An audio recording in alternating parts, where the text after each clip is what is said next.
Good morning. Good morning. As the attendees join, I just want to welcome you. We will get started as soon as we get a base of our attendees in. We're excited today. We have a very special guest, so thank you for joining us. And we'll follow our same format. I know you can't wait to get to him. We just have a few things that we need to talk about in the beginning. So I know people are still arriving. Thank you. As we let them in, I will start shortly. I don't want you to miss any bit of it, but if you do, please know that this will also be available on our website at godowntownbaltimore.com, so you can make sure that you tune in and get everything there as well. So good morning, everyone. Thank you for coming. Welcome to Downtown Download. I'm Shalonda Stokes, the president of Downtown Partnership of Baltimore, joined as always by my colleague, Councilman Eric Costello. And today is our final show of January for this Power Pack January that we've been doing. We know that we've connected you directly with Council President Nick Mosby, followed by U.S. Senator Chris Van Hollen. And today we are honored to have our friend and Baltimore's newest mayor, Brandon Scott. His administration is off to a busy start, and I cannot wait, oh my God, to get to some of the things. We know that the questions have already started coming in. We've received texts, emails, all of that. So please remember, like always, put your questions in the Q&A box. And after we get through the initial set, we will get to your questions, as many as possible. So Councilman, I know I have a few timely updates. I'll give it over to you following that, and then we can get on with the interview. So last week I mentioned changes to Downtown Partnership's leadership team, and that was with the appointment of Tom Akris. He's our new chief of operations. He's over operations management, overseeing our uniform street teams. I also announced Lauren Hamilton as our new chief marketing officer. She's handling membership, economic development, and all of that. Special shout out, today is Lauren's birthday. So thank you for working on your birthday and being with us. But I want to let you know that we're also looking for additional team members at Downtown Partnership. We want to bring on a CFO to round out this powerful team. So we're looking for a candidate who's really the roll your sleeves up executive type, skilled at accounting, finance analysis, but really also about technically driving business development opportunities. Part of what we have here and we've been able to build is the culture of who we are. And we want to make sure that we have a team member who is just as visionary as we are with the organization. So if you know anybody who may be interested, please look at our job description site. We have a careers page on godowntownbaltimore.com about and careers. We also are looking for a homeless outreach manager additionally. So please go on the site. We want to expand our team so that we can continue to serve you even better. So the website is also a great place to learn about other initiatives that we have going on. You can get the latest news about COVID assistance programs, including grants and loans, paycheck protection, crowdfunding opportunities. So please just click on the link for these webinars, scroll down to the bottom of the page, and it's godowntownbaltimore.com. So couple things that I also want to talk about, and this is a somewhat teaser because we won't talk about it next week. We have a really exciting initiative that Downtown Partnership is going to launch. And so really excited to share with you. This is something where we're really looking at figuring out how we can help add to the landscape of downtown, making it more representative of the demographics of our city. So stay tuned, you will hear something about that next week. But going back to hiring, today we do have at 1 o'clock, I'll be joined by my friend Alicia Wilson, VP of Economic Development at the Johns Hopkins University, and Brad Holman. He's a senior technology strategist at Microsoft. We're doing a webinar that will help you fully harness the power of LinkedIn. So it's a 1-hour session. It'll benefit everybody. It's about learning how to use that tool to get your dream job, to get your dream employee. And so we're really looking at doing that today. So Councilman, I'm gonna turn it back over to you. After you do your updates, I will introduce our special guest for today. Councilman, coming to you. Thanks, Shalonda. Appreciate it. I've got a couple quick updates. I'm gonna fire through these as quickly as possible because I know we got a lot of great questions for our special guest, Mayor Scott. You'll note in the chat window, I've posted 6 things very quickly. Item number 1, obviously there's a little bit of snow out there, some inclement weather. I've posted the website for DOT Snow Center. I know Mayor Scott was very active in terms of getting our folks at DOT mobilized, making sure our roads were treated, et cetera. So please check that out, as well as for future instances of snow. Number 2, we have our vaccination plan for Baltimore City. We just moved into phase 1C. I won't get into that too much because I know we have some questions for the mayor around that. Item number 3, as everyone's aware, curbside recycling collection did resume this past, I think, Tuesday, January 19th. For some reason, my link is missing, but I'll make sure I get that in there in a moment. There's some very helpful tips on how to recycle properly. Number 4, I know a program that's very near and dear to both the mayor and my heart, as well as you, Shalonda, is our Baltimore City Youth Works program. Applications went live yesterday. I know we have a ton of stakeholders from the downtown community, especially board members. I would encourage everyone to check this out, especially our board members for Downtown Partnership. There are some great opportunities to bring on some young folks from Baltimore City, give them some great experiences. So please check that out. Number 5, as everyone should be aware, Mayor Scott signed an executive order that was effective on Friday at 6 a.m.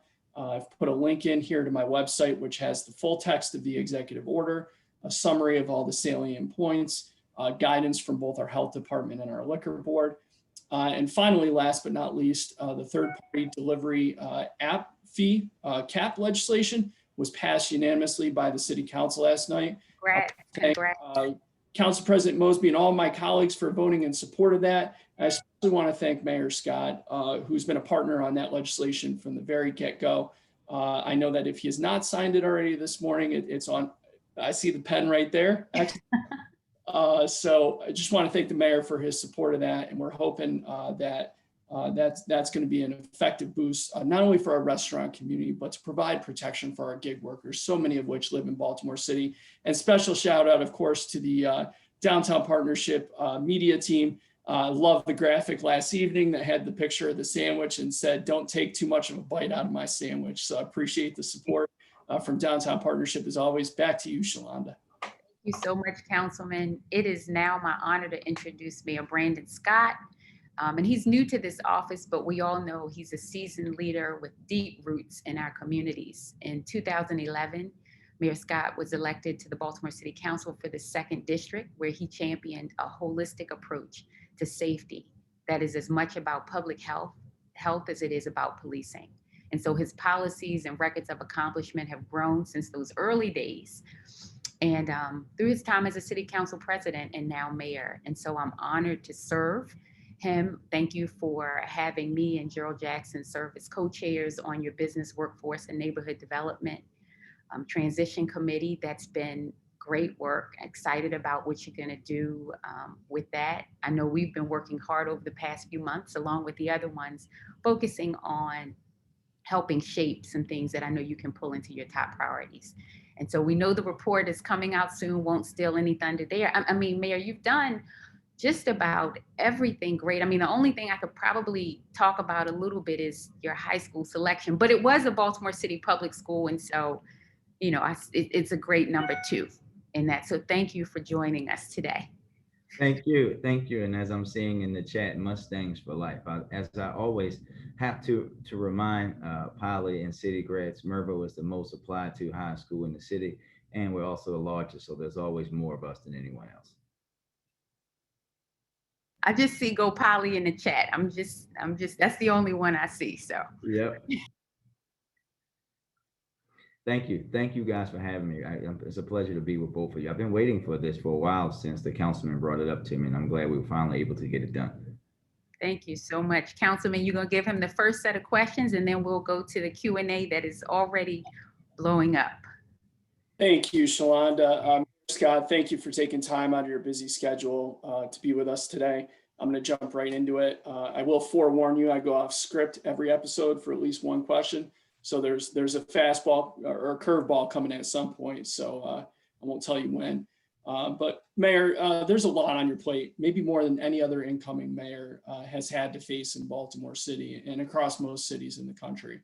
Let's start with some of the big picture questions and then we'll drill down from there. Like all municipalities across the United States and especially across Maryland, COVID has devastated city revenues and complicated our budget. What are some of your priorities, and how have you had to adjust them to be in tune with the new budget reality as a result of COVID?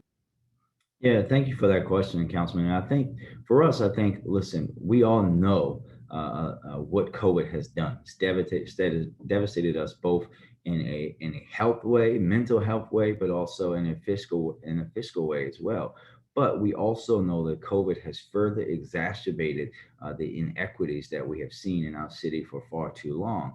And when you think about the priorities, my priorities, COVID don't make us shy away from those. They make us go further into them, right? And the first, of course, is building public safety in Baltimore. We know that in addition to losing over 700 people to COVID, we continue to lose too many people to violence in our city, something that has happened for the entirety of our life. And yes, as Shalonda talked about, we are going to do that. We're going to build public safety in a complete and holistic way, but we're also going to refocus our agencies to deal with the immediate. It doesn't have to be an either or. So what we will be doing, Councilman, is refocusing our police department on the people and the places and the weapons that are committing this violence and being involved in the violence each and every day. And you'll hear very soon from me about how we're going to now refocus our police department, making them more efficient, making them do the things that we all want them to do, right? Whether you're downtown or you're up in Northwest Baltimore, we know what we want our police officers to do. You just have to have the leadership to push them and force them to do it. But it's also about better coordination of agencies.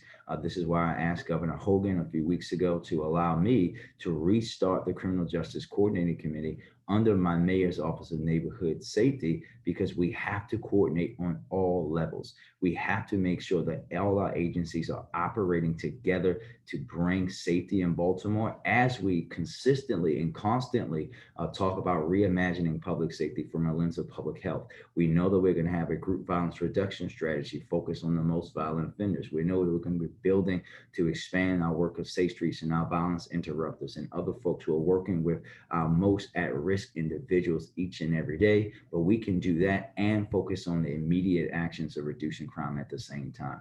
We also know that we have to rebuild public trust. That is one of the number one things that I have to do based on what happened leading up to me becoming the mayor of Baltimore. So that's about building accountability. That's why we've already restarted CityStat, and we're building those up each and every day, each and every week, to hold the agencies accountable on behalf of the citizens of Baltimore. That's also about putting positions in place and really centralizing how we're going to become a more ethical and transparent city. That's why one of the first things that we did was go back and redo the open data portal to make sure that we're getting more information out there to everyone. And then the last thing I'll say, Councilman, is making Baltimore more equitable. We all know that equity is going to be a guiding principle for me, that every agency is going to be held to that lens of equity, held to the equity law that I passed, and excited to have Dana Moore as our first chief equity officer. It's about building the foundation of how Baltimore city government can be best for every resident, no matter where they live, every business, no matter where they operate, to meet the needs for those individuals. Mr. Mayor, I think you already touched on about 3 of our upcoming questions. It's great minds think alike here, but I'll jump into them either way. Some of your first actions as mayor of Baltimore City focused around personnel decisions. You made a lot of important staff appointments. Jim Shea as city solicitor, Dana Moore as the city's first chief equity officer, and Chris Shorter, who you brought in from Austin, Texas, as the city's first city administrative officer. Give us a little bit of insight into what these positions are set up to accomplish moving forward. Yeah, I'll start with Dana. We know Dana will also direct the Mayor's Office of Equity and Civil Rights, and we all know the work that Dana did as our city solicitor, deputy city solicitor, and we all know that she is a fighter for equity. Dana will make sure she will be the person guiding us as we look forward to fully implementing our equity law. She will be the person that is making sure that every agency is looking at all of their policies and practices through a lens of equity, redoing, reworking, rewriting policies that we know were written in a time where they didn't think that women that people of color, that LGBTQ plus, that poor people, people who live in public housing should have the same rights as them. And we know in Baltimore, the birthplace of redlining legislation, that we have to go through and undo those policies. And there is no person better to do that than Dana Moore. Also, making sure that all our council bills, councilmen, are done through a lens of equity, making sure that our budgets, both capital and operating, are starting to be done through a lens of equity, so that we're not going to solve that issue in 4 years, but so we are building the foundation of how Baltimore, the city that started these kind of policies, can be the guiding example of how you can work to undo them.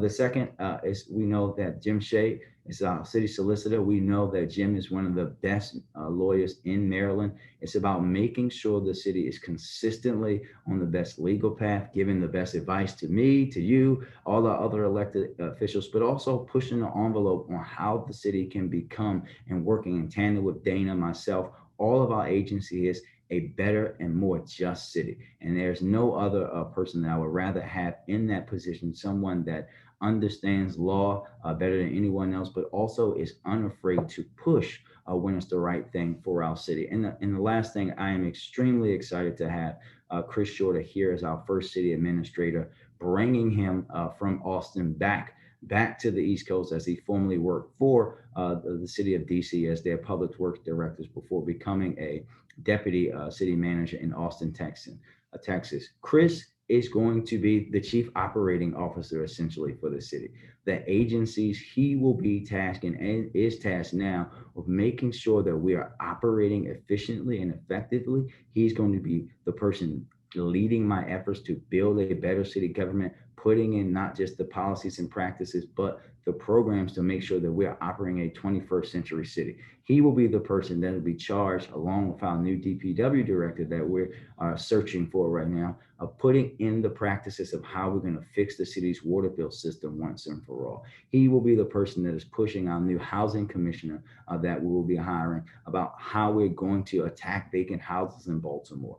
He will be directing all of the agencies to make sure that we are doing what we need to do in the best way possible underneath my vision. Let me be very clear for those who still may not hear and understand it. He is not going to take away power from me.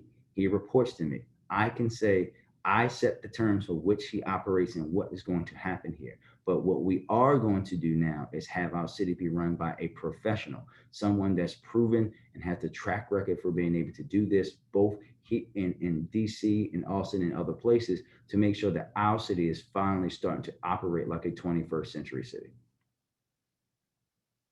Thank you, Mr. Mayor. One of the things you talked about a lot, pretty frequently, is accountability and transparency. And I know from your work when you were, I think I was on the council at the time, around open data and Baltimore's open data portal. I'm going to include a link to that in our chat window for all of our audience. I would encourage everyone to check it out. Can you talk about why it was so important early on in your term to relaunch this and why this portal is so important? Well, Councilman, as you know, I've always said a better informed citizenry is a better citizenry. And when we're talking about trying to rebuild trust, when we're talking about trying to have data-informed citizens and people being able to understand how their government is operating, when you're talking about the thriving tech and data industry that is popping up here in Baltimore, we have to do these things. We're no longer in a situation where we should be trying to hide things from our citizens. As you know, this is actually my first piece of legislation was around trying to get the police department to share data, which they now do. But it's about being able to build that trust in our communities. We are not going to rebuild the broken lanes and avenues of trust between our city agencies and all of us and our residents if we're not sharing. And this is an opportunity for folks to see what's going on, to be better informed, for us to hear from them about these issues so that we also can be better informed decision makers. And I think the last thing that I will always say is what one of our former colleagues would say is that sharing open data is and through the vein of Councilman Ricky Spector, you don't ask the doctor if the medicine is working, you ask the patient, and you have to share that information with them to allow them to tell you that. Thank you, Mr. Mayor. When we talk about open data, can't help but bring up internet access. With the pandemic, obviously internet access is more important than ever with telework and remote learning for our young people. Can you talk about some of the efforts that the city has taken under your leadership to attack the digital divide? Yeah, we know the digital divide is real, and we know it's a trying time for our young people. But Councilman, I also like to point out that it's a trying time for our older adults too. Many of which who don't have the access to the internet that they need and should have, but also because they need it to be able to do the telehealth with their doctors in some cases, and they're not getting that advice that they should be getting. So I wanted to uplift that as well. As you know, as council president, I introduced and pushed legislation that allowed us to spend some of our money on directly on our giving the opportunity for our young people in the school system to buy more hotspots and laptops so that we're bridging that digital divide. We know we also have had a lot of partnership in recent months. We are talking about how we are going to be centering working the digital divide in my office by bringing on people to specifically work on that and push in that direction. We have to get to a point in the future where we're treating our internet really like it's a utility because it's a right. Everyone's going to need it moving forward. We know that we're never going to go back to a world where work from home and virtual learning and all of these things should no longer be a part of our life. And we're going to center that right here in the mayor's office. And we're working to do that to make sure that everyone knows it's going to be something that we're working on each and every day. I think you're spot on, Mr. Mayor, about internet really being a utility. And I know the city council is very much looking forward to partnering with you on that work, as that's critically important moving forward.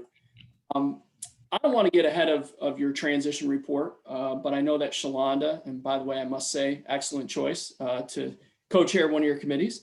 And a lot of talented people are working on the details of that report, which is essentially going to convey what your leadership vision is for our city.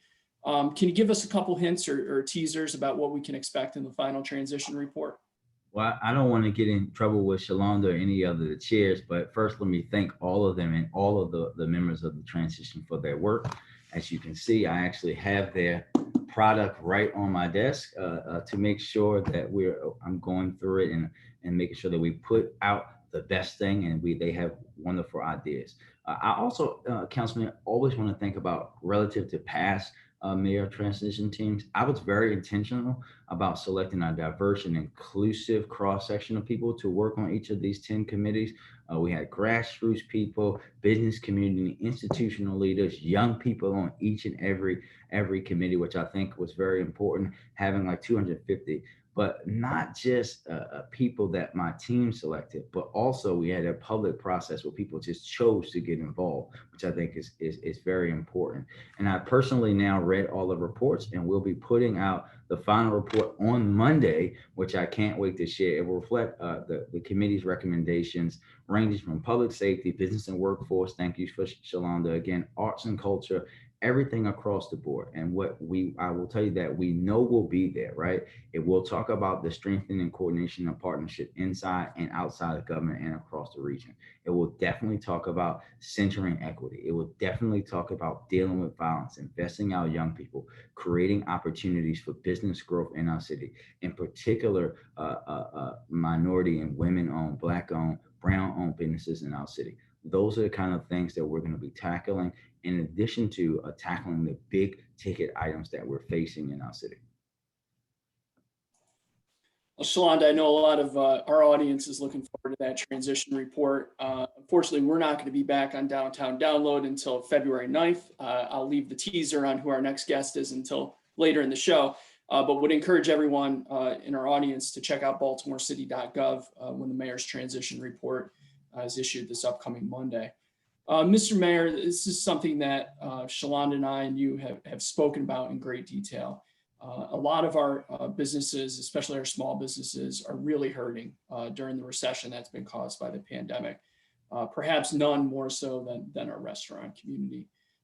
In December, as I mentioned earlier, you and I and Council President Mosby teamed up on this legislation, which will cap high fees that third-party delivery apps typically charge restaurants. We're grateful for your support on that. Shalonda and I have been partnering up, working with organizations like Visit Baltimore We're wrapping up our Rally Around Restaurants campaign.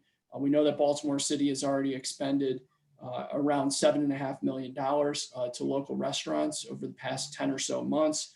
We have upcoming grant funding available for our hotel community. What more can the city do to help our restaurant community as well as small businesses stay afloat? And if you could talk a little bit about, the difference in role for Baltimore City versus the state and the federal government. Yeah, thank you for that. And I think it's important, Councilman, that you mentioned that the city already expending $7.5 million and growing. We know that there's going to be another round of funding coming out in a few weeks from BDC. But I think having all of those resources, one of the things that we have to do, and it's something that you and I actually did yesterday, we must continue to lobby our federal and other partners who have the authority and funds to combat the effects that we're seeing from COVID. I'm extremely excited about this new administration in DC, the Biden-Harris administration, because we know that they understand how important cities are and that cities need direct support in order to directly support their businesses and their citizens. No doubt that we're going to see a change there, and we're going to continue to advocate and be there for that. I also think that we have to be open as we move forward, Councilman, to looking at any other resources and things that we can change here. As you know, last week with the new lift of restrictions, we opened it back up, the grant partnership around outdoor seating and those kind of things. We're going to have to dig deep into our ideas bag to see what other things that we can directly do as a city to support. We're going to continue to advocate on the behalf of the state. As you know, part of our push in Annapolis is to, again, have direct support come from the state level, because we know, listen, the reality is everyone knows that we would not be in this situation that we're in, not just here in Baltimore, but cities around the country, if we had a functioning federal administration last February when COVID kicked off. But now that we do, we can hope and work and understand that we're going to have one that understands how we need to help everyone. And we'll do our part here. We'll make sure that that money gets out to people. When we get it, we'll make sure that that process is as easy as possible. We'll make sure that the city itself is looking at ways that we can alleviate stress on our businesses. We have to all do that in partnership. As you know, Councilman, I'm going to be listening to each and every person from every walk of life to see what it is that is hurting them and how we can help wherever possible. Thank you, Mr. Mayor. So just building off of what you said around outdoor dining, and I know we've reinstated the outdoor dining relief program. Really appreciate your support and leadership on that moving forward. We know that, interestingly enough, things like outdoor dining, things like slow streets, that are really progressive policies for downtown areas in major cities in the U.S. Some things that unfortunately have taken a little too long to implement have actually been sped up as a result of COVID-19. And I think we would all agree that's for the better. This past fall, and I know you were involved in this, Downtown Partnership teamed up with a number of neighborhood organizations, and we worked pretty diligently to get this done, but we closed Charles Street, North Charles Street, all the way from Saratoga Street up to North Avenue for an entire day, closed it to automobile traffic. It was just an incredible scene to see. I know there's extensive polling that was done afterward, and overwhelmingly folks said that they support doing something like that every weekend. Now, I'm certainly not trying to create more work for Shalonda and her team and for our city agencies, but that was an incredible experience, something that we hope to be able to replicate again this year. But moving forward, and just using that as a micro example, do you see a permanent shift in the way that our city balances the needs of people over automobiles, and how has that been highlighted as a result of the pandemic? Yeah, I think let me just first say absolutely. Councilman, I see a permanent shift in many other things we do as a result of COVID. And also, I think that your colleagues would be very pleased to hear you say that these policies have taken too long to get here. So I'm hoping that they're watching.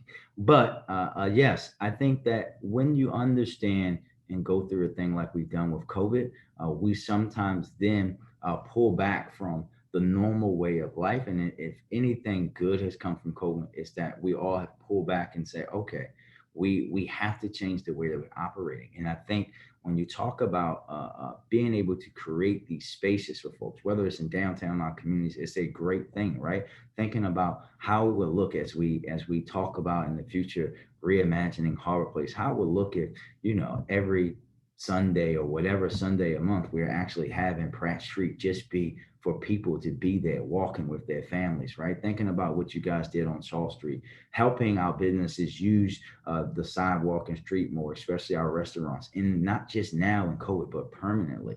Thinking about reworking the streets so that maybe some of them are two-way and not one-way. All of those kind of things are things that I think that we seriously have to consider because, again, it's not about going back to normal. We have to go back to better. Normal wasn't good enough for far too many people and far too many businesses in our city. We have to be better and take the great things that have come from this tragic situation and improve upon them and do that in a rapid fashion. Mr. Mayor, curveball. You've encouraged me to try incredible restaurants a little outside of my comfort zone, far and beyond the 11th district. I know you represent the whole city, so I'm not going to ask you to say your favorite, but go-to spot for a crab cake. Quick fire. Go ahead. Coast. That's the easy one. Already knew that was coming. Thank you, Mr. Mayor. So we've had Health Commissioner Jaraza on our show, I think a couple times now. Earlier this month, the two of you announced a new vaccination site at BCCC, Baltimore City Community College campus on the west side. With that site set up and running as of yesterday, please expand on why you think it's so important to have a vaccination site on the west side with great access to public transportation. Well, people have to be able to get there, right? And we know the issues that we have in our city with transportation. I'm hoping we get transportation questions later on, but we also know that Mondawmin is the transit hub in Baltimore City. It's one of the easiest places to get to via public transportation. And we know that BCC is a site in the city that also has the trust of the community. And I'm confident that that site, and I don't want to talk too early, but you'll be hearing from me and others soon about more sites and more partnership around the vaccine, because we know we need people to get it. We know that there's not enough vaccine. As you heard directly from our senator yesterday, that there isn't enough vaccine coming from the feds, coming down to the state, coming to the city. So we know that we're going to have to push up continuously, both on the state and really on the federal government, to get more vaccine out to us. But we also have to do the work that we're doing to build that infrastructure in places so that we can have them in places with people that they can trust and will trust in order to get people vaccinated in the city of Baltimore. Thank you. Shalonda, I'm going to transition over to you in a minute. I've got one more question. I know we've got nearly 20 questions that have come in just in the chat from our audience. I know a number of others have come into you and I through text message, email, phone calls this morning. Mr. Mayor, I want to end on a moment of hope here, part of the program. From the Black Lives Matter movement this summer, to the historic inauguration of President Joe Biden and Vice President Kamala Harris, the first woman of color as our vice president. Discussions of race and racism have unfortunately divided the national agenda. Unlike other cities, Baltimore City's uprising was incredibly peaceful and incredibly positive. We have a young class of not only community leaders, but elected Black leadership at the head of our city government and a diverse new city council. Bring that home for us. What makes you optimistic about the future and how we can help move the city forward consistent with your vision? Yeah, first and foremost, what makes me optimistic about Baltimore, Councilman, is our young people. When I see the future that I want for the city in their eyes. I hear it in their words. Despite what everyone says about them, I hear that they want better for themselves, for the city, for their community. I can see that they want to one day be in my chair, be in your chair, and literally stand on our shoulders to take our city to its highest height. But I also want to say that I'm hopeful because we are at this point of reckoning, right? We are. It's no longer just a handful of elected leaders who are saying this is an issue, race is an issue, inequity is an issue. We have to start working on these issues, right? Now there is a chorus of people from around the city, from all races, all ages, everyone saying this is something that we have to do. And this is a moment that we understand there's a lot of healing that has to happen. But right now, we are also just laying the groundwork for those young people to come behind us. And our responsibility as leaders is to make sure that we do not blow this unique opportunity to set the groundwork, the foundation of how Baltimore can be, truly be more. But in order to do that, we're going to all have to do more and work harder each and every day, be uncomfortable each and every day, and push each other so that we can really be the representation of ourselves as a city. Thank you, Mr. Mayor. Shalonda, back over to you for questions from our audience. Thank you. And I think it was a great transition point to lead on the inspiration. I think one of the things that I'm hearing and people are talking about is just being inspired by new leadership overall and what this means and how we're looking for the city. I would probably lose my job if I didn't start off with this first question that I'm getting consistently. And former Mayor Sheila Dixon even wrote in some form of it. So I'm going to combine it from several people. I know my board member. Amen, Mayor. Right. Board member Terry Harrington also asked, and part of it, just start talking about downtown. If you think about the central business district area and the amount of vacancy that we're starting to realize here, some pre-COVID, COVID, like everything else, kind of enhanced that. The sort of combining the questions, it's, what are your plans for helping address that? And the second part that Mayor Dixon asked is, how will you engage other nonprofits or, small businesses in the work?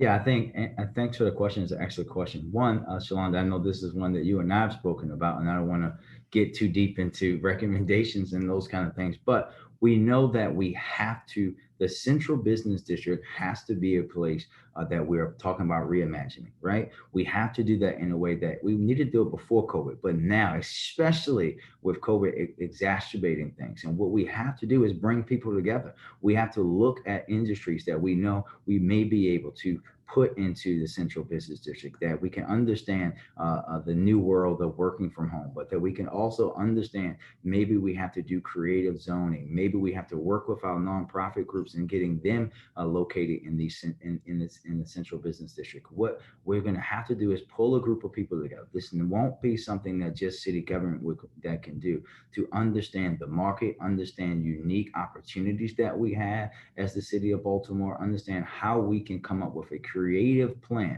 because this isn't going to be something that we can blow the dust off some old plan and just go back to doing what we did before, what has worked before. We're in a new world, and what we're going to do as a city is work with the industries, the folks that live in downtown, all of our partners, Downtown Partnership and other, to talk about how we're going to re-strengthen the central business district.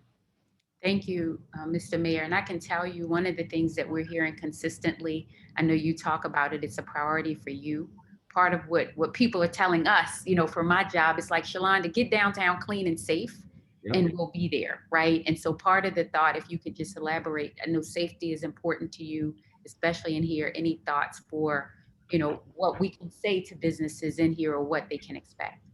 Yeah, what they can expect from me is that we will push our agency so that we're making Baltimore a safer place and a cleaner place. But I'll start with safety first. Each and every day, we have to make sure that the city itself is becoming a safer place for downtown in particular. That means that yes, we're going to have our police officers there, but we're not going to just have them standing in one place. We want them walking around, interacting with people, interacting with our businesses, so they're getting to know and seeing the whole environment. Yes, we're going to, again, you hear me talk about this a lot. If we want our police officers focused on the violence, focused on those crimes that are impacting people directly, we have to and we will begin to alleviate a lot of the things that they should not be doing.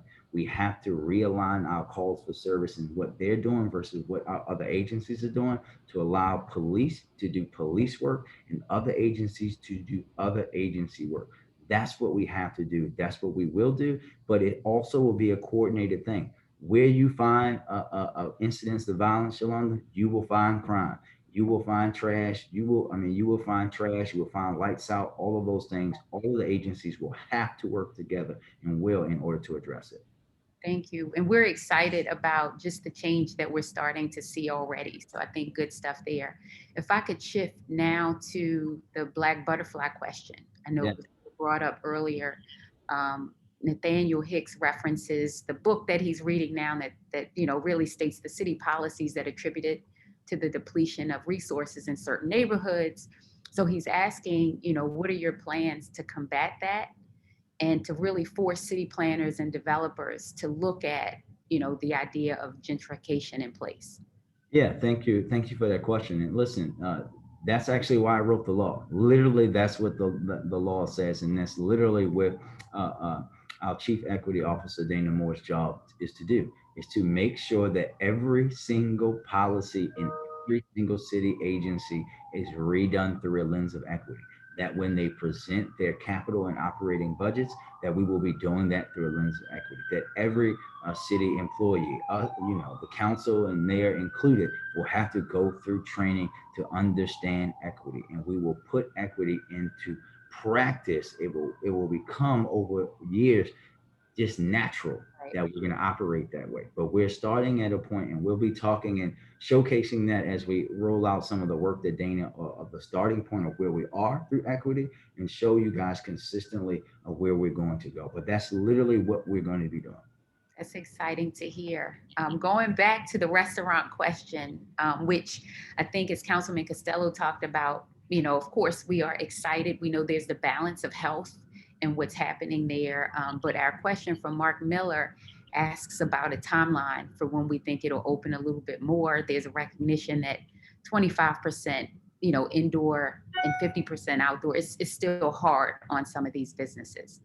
Yeah, and I spoke, as you know, with a group of restaurant owners last 2 Sundays ago, and we will do that when it's safe to do it, right? These are decisions that I'm not making in a vacuum with myself, talking to restaurant owners, talking to Councilman Costello, but also following the advice from our public health folks, our health commissioner, the advisors that we have from Hopkins and other hospitals. And as soon as it's safe to do that right now, the city's in a good spot, right? We had the lowest positivity rate in the state.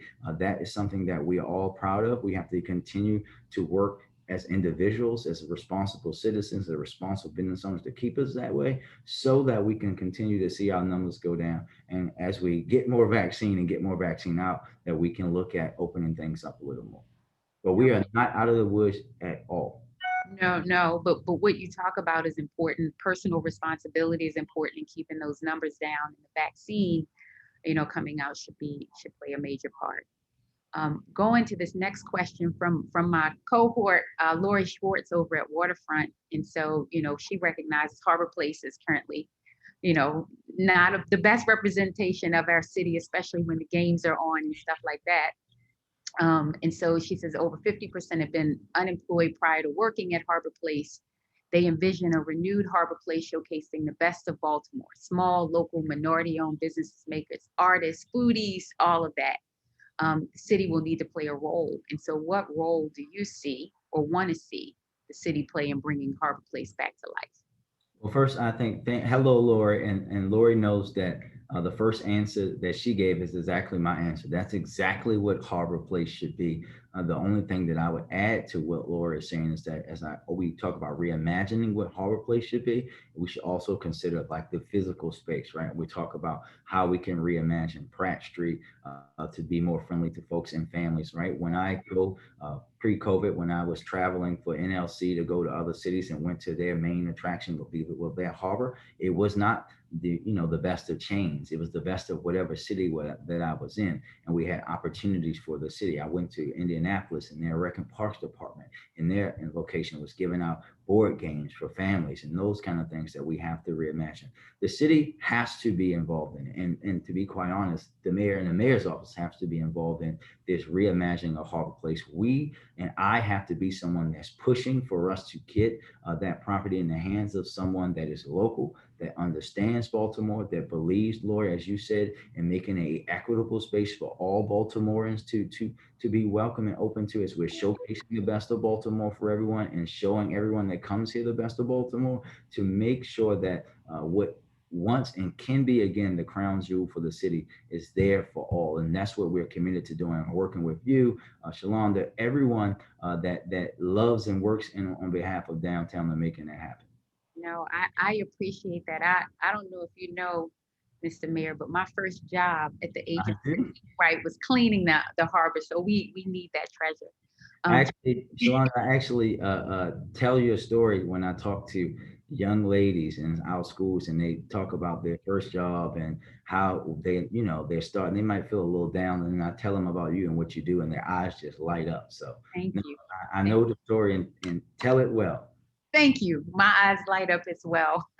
I'm going to shift. I know you have to know Janet Allen.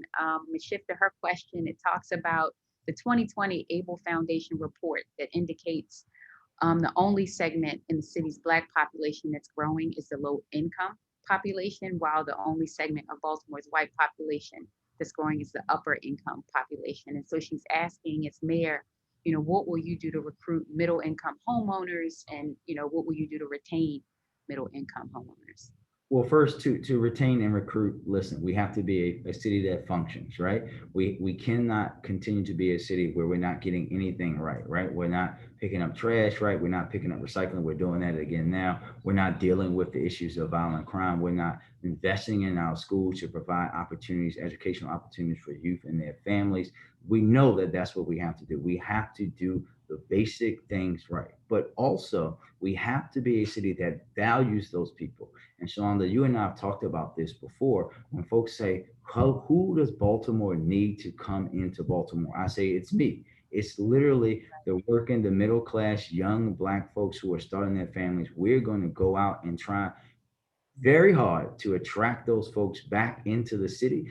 All those folks that I grew up in Park Heights with, that live now in what we call Park Heights North culturally, and Park Heights and Owens Mills and Randallstown, we want to bring them back home, right? We want to make sure that we're investing in them. Yes, we're going to go and target, there's a city to our south that Black people seem to be leaving. We're going to target them and try to get them to move here so that they can be still in a city environment. But we can do that in creative ways. We know that there's going to be a push. We're going to be pushing both federally and state here locally to target how we can offer incentives, homeowner incentives for folks who are coming into the city in that way, making sure that we're operating through a lens of equity, again, understanding families that have been victimized by the redlining and pushed out, and making sure that we're offering them the opportunity to come back to their city. We're doing it in a way that shows that we value them, that we're going to invest in them and their families and meet their needs, because that's why they left in the first place.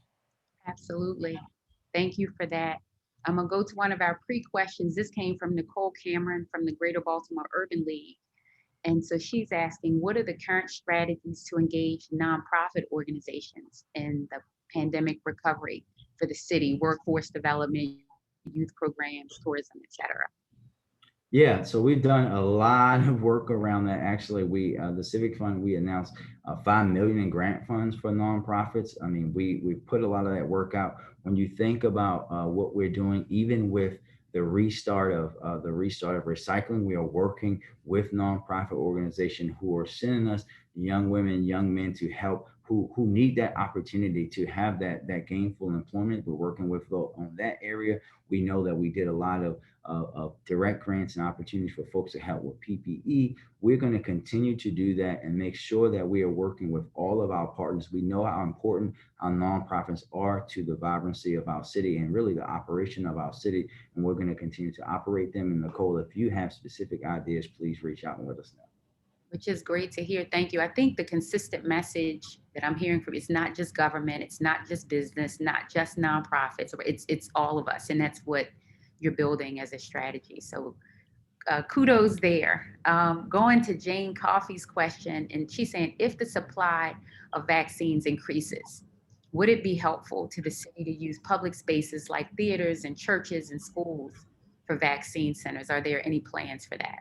So we will have more vast mass vac sites. We also will, the health commission and the folks are looking at mobile options, but I do want folks to understand how important there's a lot of equipment needed for this vaccine in order to keep it at the right temperature, make sure that they're not spoiled, all of those kind of things. So we're going to have community partnerships with everyone. We know, again, as I said, we're talking about a vaccine that's very, very new to a virus that's very, very new. And we know there's a lot of hesitancy, especially in our Black and brown communities, and rightfully so, with some of the things that have happened in Baltimore and around this country and around the world when you talk about vaccines and medicines and people being tested on. We're going to need those partnerships with churches, credible messengers, community partners. We asked, as you all know, I went and actually asked the governor for the ability for us to use our hospitals, for our other health centers in the city, for other partnerships that we now have. And as we get more vaccines and we're working with the state to build up how we're going to do those mass vac sites, folks will see them around the city. Thank you so much. And Mr. Mayor, what I know is we will not get through all of these questions today. There are quite a few. And we end at 10. So if I may, for some of them, and I know you'd already asked about some that we received earlier, we'll send those over to you, the ones that we don't get through. That's fine. So for this one is more of a comment from Susan Carlin. She's been a champion, even with us, in making sure that we get our systems in order. But she's asking if the city's virtual meetings and communications hearings could be closed captioned for residents who are deaf or hard of hearing. I think that I think that I know that some of mine are, and what we will actually do is go back and check to make sure at every possibility we will do that. I know that we've been doing, and sometimes when we're doing these things on Facebook and others, they automatically do it. But yes, we're committed to trying to figure that out and where we can. So I'll make sure to take that as a note back to see what we can do. Thank you. And I'll ask our team. I know she worked with us in our processes to make sure we got there as well. So anything we can share will be helpful. Dr. Lance looks like he has a question. He's asking if you can please share more about your search for the new HCD commissioner. Anything in particular you're looking for in that person? Thank you, Dr. Lance. Listen, I'm looking for someone that has the experience, right? Obviously, I don't want someone that is not capable of doing the job, but also looking for someone, again, that understands how Baltimore's history, where we are with housing in Baltimore, understanding that we're going to operate through a lens of equity and build on that work, that framework that housing now has about investing in the areas that have been disinvested in, and we know that they weren't disinvested in happenstance. It was on purpose. That's the kind of leader that we're looking for. Someone that is a team player, because they're going to have to work with the other agency heads. They're going to have to work with the folks that are supervising them to make the city a better place. That's the kind of leader I'm looking in every single place that we're hiring for. I am looking for the best of the best that understands a city like Baltimore, that will work through a lens of equity, that will work as a team to make the city a better place. And we know that having someone that understands how we need to modernize the way that we're thinking about housing in Baltimore and improve our existing policies and practices is very important. Perfect, thank you. This next question comes from Jawara O'Connor. And the question is, you said you wanted one on transportation, so I'm gonna give it to you. It says, many new businesses looking to expand to new cities require it to have a modern transportation system. What are we doing to modernize our city's transportation system? All right, let's start, and thank you for that question. First and foremost, and Councilman, I know you're doing the links today, there is one of the most important pieces of legislation, and it's at the top of our agenda in Annapolis this year, is supporting the Trans Safety and Transit Investment Act. We have to make sure that they are no longer ignoring the needs of MTA. We have to, myself and the county executives have to fight cuts to MTA. We know that there's a capital backlog.